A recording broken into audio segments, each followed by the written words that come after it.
Tem um deste? Sou louca pelo meu. Na verdade, adoro todas as minhas coisas. Já se perguntou de onde vêm todas as coisas que compramos e para onde vão quando nos desfazemos delas? Não conseguia deixar de pensar nisso, por isso quis saber mais sobre o assunto. E os livros diziam que as coisas se deslocam ao longo de um sistema. Da extração, para a produção, para a distribuição, para o consumo e para o tratamento de lixo. Isso tudo se chama a economia de materiais. Bem, estudei um pouco mais. Eu passei 10 anos viajando pelo mundo, atrás de pistas de onde vêm as nossas coisas e para onde vão. E sabe o que eu descobri? Esta não é toda a história. Falta muita coisa nessa explicação. Em primeiro lugar, neste sistema parece que está tudo bem, sem problemas. Mas, na verdade, é um sistema em crise, porque trata-se de um sistema linear. E nós vivemos num planeta finito. E não se pode gerir um sistema linear num planeta finito, indefinidamente. Em todas as suas etapas, este sistema interage com o mundo real. A vida real não acontece numa página em branco. Interage com sociedades, culturas, economias, o ambiente. E durante as etapas, a vida vai se chocando contra seus limites. Limites que aqui não vemos porque o diagrama está incompleto. Então, voltemos atrás para preencher alguns espaços e ver o que falta. Uma das coisas mais importantes em falta são as pessoas. Sim, pessoas. As pessoas vivem e trabalham em todas as etapas desse sistema, onde algumas são um pouco mais importantes que outras. Algumas têm maior poder de decisão. Quem são elas? Comecemos pelo governo. Meus amigos dizem que eu devia usar um tanque para simbolizar o governo. E isso é uma realidade em muitos países, e cada vez mais também no nosso. Afinal, mais de 50% dos nossos impostos vão para os militares. Mas vou usar uma pessoa para simbolizar o governo, porque acredito nos valores e na visão de que o governo deve ser das pessoas, pelas pessoas, para as pessoas. A função do governo é olhar por nós, cuidar de nós. Esse é o seu trabalho. Depois vem as corporações. O que leva as corporações a parecerem maiores que o governo é porque elas são maiores que o governo. Atualmente, entre as 100 maiores economias da Terra, 51 são corporações. À medida que as corporações foram crescendo, em tamanho e poder, assistimos a uma pequena mudança no governo, como se estivessem mais preocupados com o bem-estar deles do que com o nosso. Muito bem, então vejamos o que mais falta nessa imagem. Começaremos pela extração, que é uma palavra pomposa para exploração de recursos naturais, que por sua vez é uma palavra pomposa para destruir o planeta. A verdade é que cortamos as árvores, arrebentamos as montanhas para extrair os metais, consumimos toda a água e exterminamos os animais. Aqui enfrentamos o nosso primeiro limite. Estamos ficando sem recursos naturais. Estamos utilizando demasiados materiais. Sei que isto pode ser difícil de ouvir, mas é a verdade. Por isso temos que lidar com isso. Durante apenas as 3 últimas décadas, foram consumidos 33% dos recursos naturais do planeta. Desapareceram. Cortamos, minamos, perfuramos e destruímos o planeta tão depressa que estamos debilitando a capacidade do planeta para sustentar o nosso modo de vida. Onde eu vivo, nos Estados Unidos, resta-nos menos de 4% da nossa floresta original. 40% dos cursos de água estão impróprios para o consumo. E o nosso problema não é apenas estarmos utilizando demasiados recursos, mas o fato de estarmos utilizando mais do que a nossa parte. Temos 5% da população mundial, mas usamos 30% dos recursos mundiais. Se todos consumissem ao ritmo dos Estados Unidos, precisaríamos de 3 a 5 planetas. E sabem uma coisa? Só temos um. Então, a resposta do meu país a essa limitação é simplesmente ir tomar dos outros. Este é o terceiro mundo, que alguém dirá tratar-se apenas de uma expressão para designar o local para onde foram as nossas matérias-primas. E o que é que acontece? A mesma coisa, destruição do local. 75% das zonas de pesca do planeta estão sendo exploradas ao máximo ou além da sua capacidade. Desapareceram 80% das florestas originais do planeta. Só na Amazônia perdemos 2.000 árvores por minuto, o equivalente a um campo de futebol por minuto. Então, e as pessoas que vivem aqui?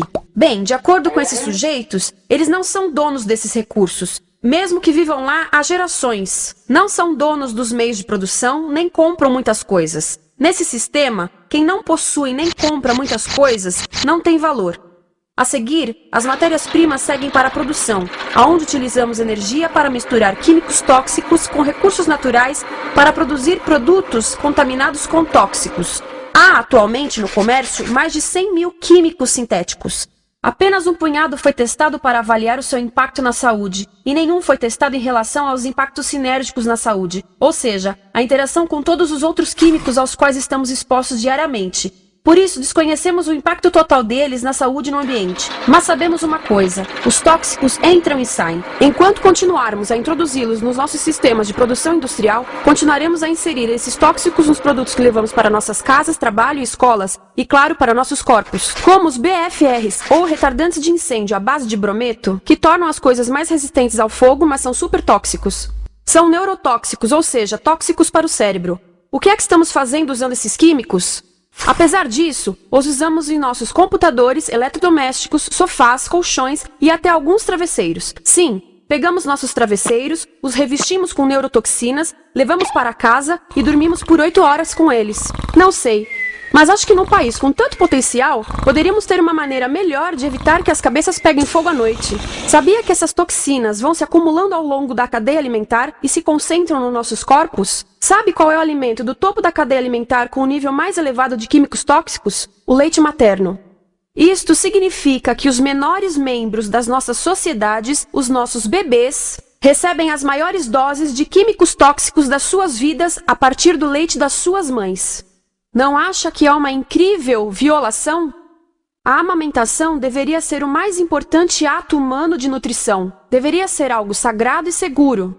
A amamentação continua a ser o melhor e as mães devem amamentar, mas nós deveríamos proteger esse ato. Eles deviam protegê-lo. Eu pensava que zelavam pelos nossos interesses. As pessoas que mais sofrem com esses produtos químicos são os trabalhadores das fábricas. Muitos são mulheres em idade reprodutiva, que trabalham com toxinas que afetam a gestação, carcinogênicos e muito mais. Agora eu pergunto, que tipo de mulher em idade reprodutiva trabalharia no emprego deste, exposta a estas toxinas, a não ser uma mulher sem outra alternativa?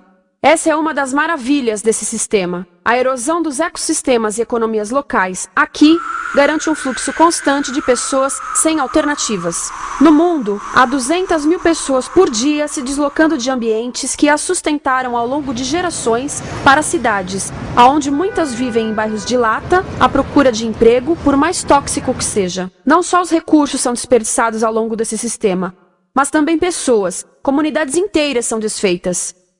Sim, as toxinas entram e saem. Muitas delas saem das fábricas em produtos, e muitas mais saem como subprodutos, ou poluição. E estamos falando de muita poluição. Nos Estados Unidos, as indústrias admitem liberar mais de 1.800.000 quilos de químicos tóxicos por ano. Deve ser muito mais, porque isso é o que eles admitem. Trata-se de outro limite, porque quem quer ver e respirar 1.800.000 quilos de químicos tóxicos por ano? Então o que eles fazem? Mudam as fábricas poluidoras para o estrangeiro, para poluir outros países. Mas, surpresa, grande parte dessa poluição volta para nós trazida pelo vento. E o que acontece depois de todos os recursos naturais serem transformados em produtos? Passam por aqui, para a distribuição, o que significa vender todo o lixo contaminado com toxinas o mais rápido possível. Aqui, o objetivo é manter os preços baixos, com as pessoas comprando os produtos em constante movimento. Como eles mantêm os preços baixos? Pagam salários baixos aos trabalhadores das lojas e restringem o acesso aos seguros de saúde sempre que podem. Tudo se resume em exteriorizar os custos. O verdadeiro custo da produção não se reflete no preço. Em outras palavras, não pagamos aquilo que compramos. Outro dia estive pensando nisto. Ia a caminho do trabalho e queria ouvir as notícias. Por isso entrei numa loja para comprar um rádio. Encontrei um pequeno rádio verde engraçado que custava $4,99. Na fila do caixa pensei, como $4,99 podem refletir o custo da produção e transporte desse rádio até ele chegar nas minhas mãos? O metal deve ter sido extraído na África do Sul. O petróleo provavelmente do Iraque. O plástico produzido na China e talvez montado por uma criança de 15 anos numa fábrica do México. $4,99 não paga nem o aluguel do espaço ocupado na prateleira, nem parte do salário do empregado que me atendeu, ou as viagens de navio e caminhão que o rádio fez. Foi assim que eu percebi que eu não paguei o valor do rádio. Então, quem pagou? Estas pessoas pagaram com a perda do espaço dos seus recursos naturais.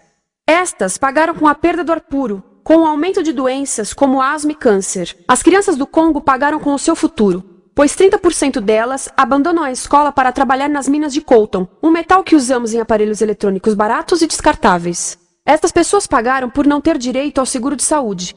Ao longo desse sistema, pessoas contribuíram para que eu comprasse o rádio por $4,99, mas essas contribuições não são registradas por nenhum contabilista. É isto que eu quero dizer com exteriorizar o verdadeiro custo de produção. E isso nos leva à seta dourada do consumo. O coração do sistema, o motor que impulsiona. É tão importante proteger esta seta que se tornou prioridade daqueles dois sujeitos. É por isso que após o 11 de setembro, quando nosso país estava em choque, o presidente Bush poderia ter sugerido fazer luto, rezar, ter esperança, mas não, ele disse para fazermos compras. Compras! Nos tornamos uma nação de consumidores. Nossa principal identidade passou a ser de consumidores. Não mães, professores, agricultores, mas consumidores. Nosso valor é medido e demonstrado